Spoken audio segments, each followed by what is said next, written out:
Welcome to the Blue Mouse Knits. Today I'm going to teach you how to work a folded brim, which is when you join your current row to your cast on row. There are a couple things that can make this extra easy if you can plan it out. One is to work your cast on in a different color, and another thing is to place a stitch marker in your first cast on stitch. But if you haven't done that, that's okay. So just find the first stitch of your row, follow that column of knits all the way down to the original V, place a needle or something in it, and then that should give you the general location of your first cast on stitch. Once you've found that stitch, you can place a stitch marker in it and then turn your project so that the cast on edge is rolled inside. And if you have tails, you can place them in the middle out of the way. I'm going to get my yarn out of the way, so I'm going to hold it off to the right side for right now. Go through the first stitch on your live needles, grab your cast on edge, and go to that top loop of our cast on stitch. You place your needle into it from front to back. You can remove the stitch marker now or later, doesn't matter. Now you can grab your yarn, should be off to the right like this, yarn over, and then we're going to pull this yarn over through both.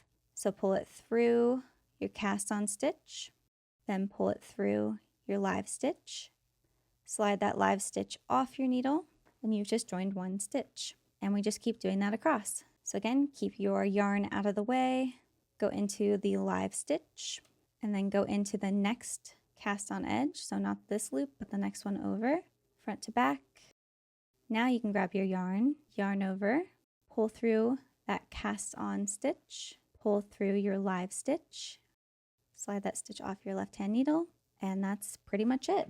Again, go through your live stitch, go to your cast on edge. This is where we just went through, so we ignore that. Kind of flatten out my cast on edge and look for the top loop. You could go through both loops if you want, but I'm just going to go through this top loop here.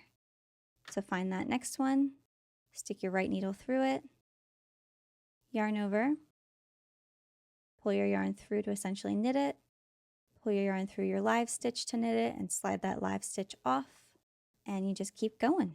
And after a while, this is what it will start to look like.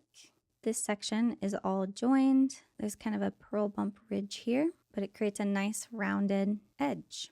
And then once you get down to the very end, you just go into your last stitch and you go into like your last hole or your last loop here with your right hand needle, yarn over, pull through, slide off. You'll probably have a small hole here depending on how you joined in the round. It will be only visible from the wrong side and you can close it up with these remaining tails. The first round that you work after joining will feel a little bit stiff and harder to knit, but every round after that should feel fine.